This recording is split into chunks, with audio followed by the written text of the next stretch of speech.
I'm going to show you how to create thumbnails for free in under 10 minutes. First, you're going to need to get the open source software called GIMP. Head over to gimp.org/downloads.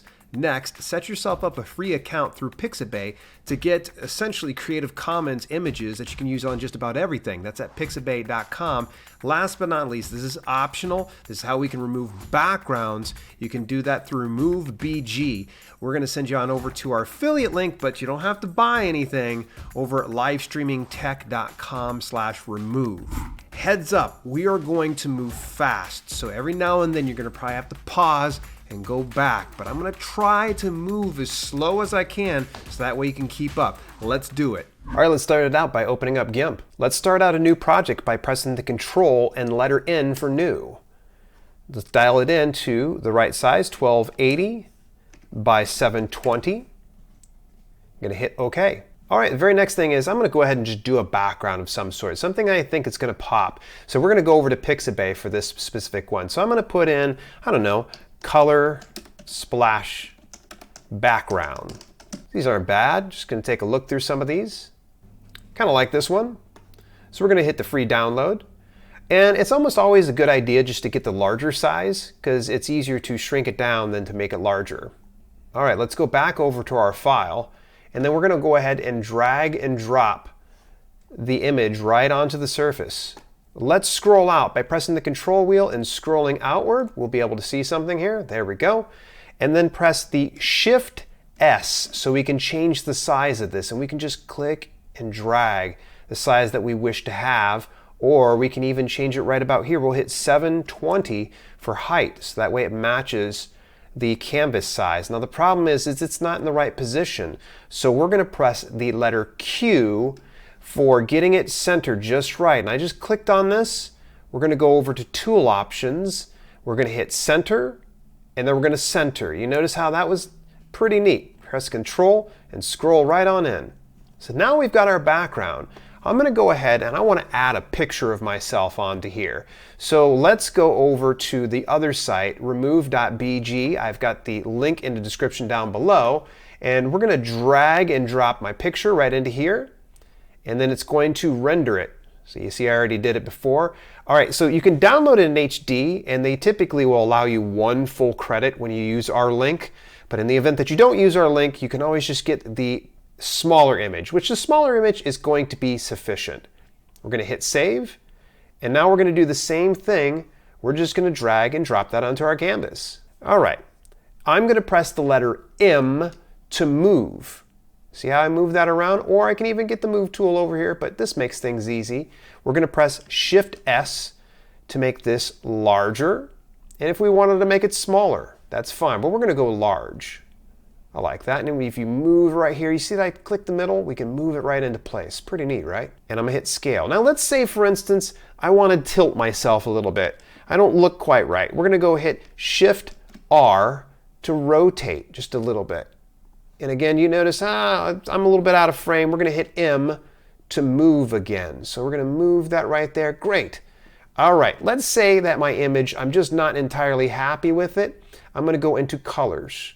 We're going to hit Curves first. And this is going to kind of help us just change a little bit of the lighting on this. I'm just going to drag it down here, drag it down here. This is going to take some experimentation every now and then. And if you're happy with the colors, you can always leave it as is. I'm going to hit OK. Then let's go to Filters. We're going to go into Enhance, and I like to use Sharpen. It's going to add a little bit of noise to this, but since it's a thumbnail, it's going to shrink down. You need to get as much sharpness as possible, so I like this. We're going to hit OK.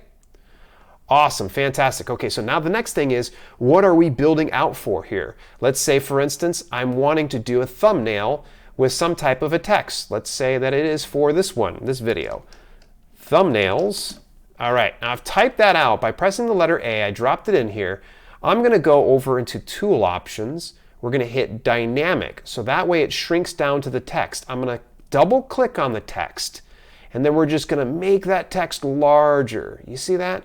Wow. If we want to change it, we can always type in the specific text that we want and use that if we wish.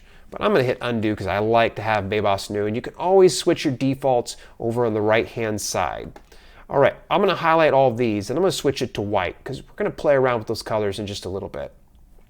So we've got thumbnails, and I'm going to go and we're going to duplicate this layer by hitting these two boxes in the bottom right.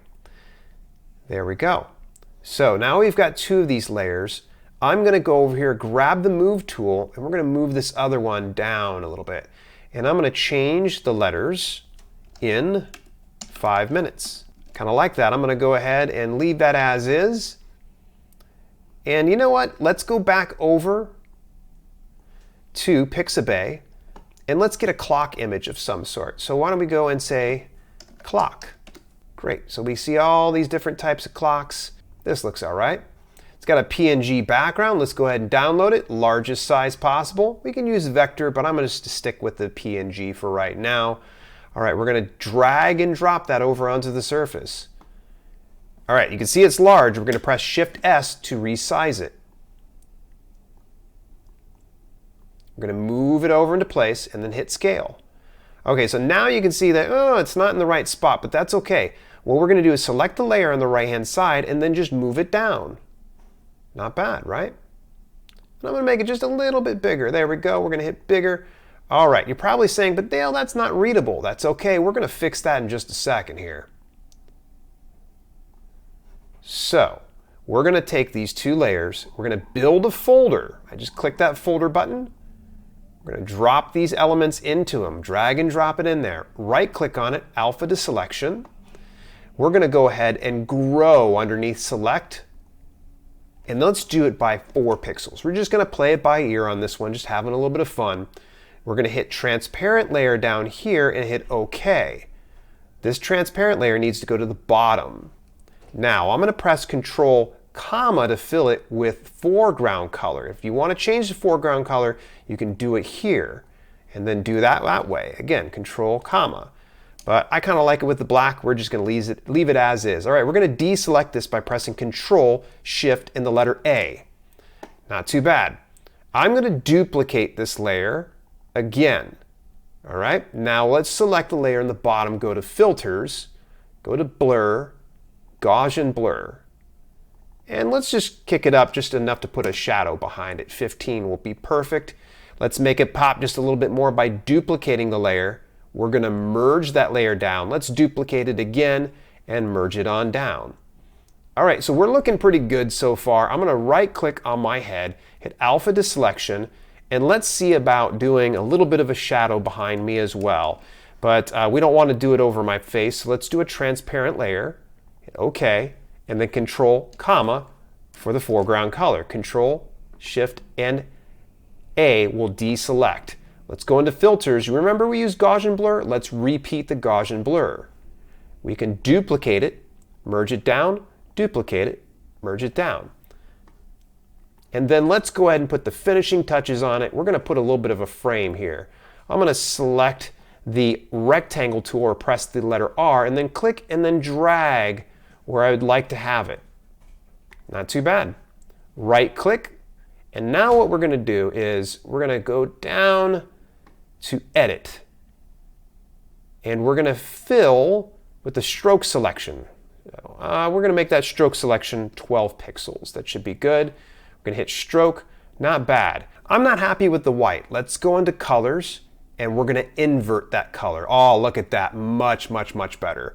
And then let's just play around a little bit. We're going to go into Filters, Blur, Gaussian Blur. We're going to put it right about 15.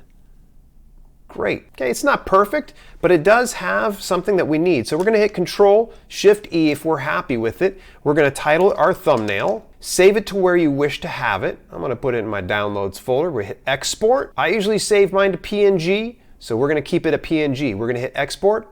And so at this point, here is our thumbnail. We're all set. Is it perfect? No, but at least gets you started on the right path, and you've got a few tools that you can come back to time and again. Feel free to drop some comments down below if you have any kind of questions. Hey, speaking of creating some stuff beyond even, say, thumbnails, we have this full video right over here where I show you how to use GIMP even more for other things. And if you've already seen that, you can always take a look at this one because YouTube recommends it just for you. I'll see you in either one.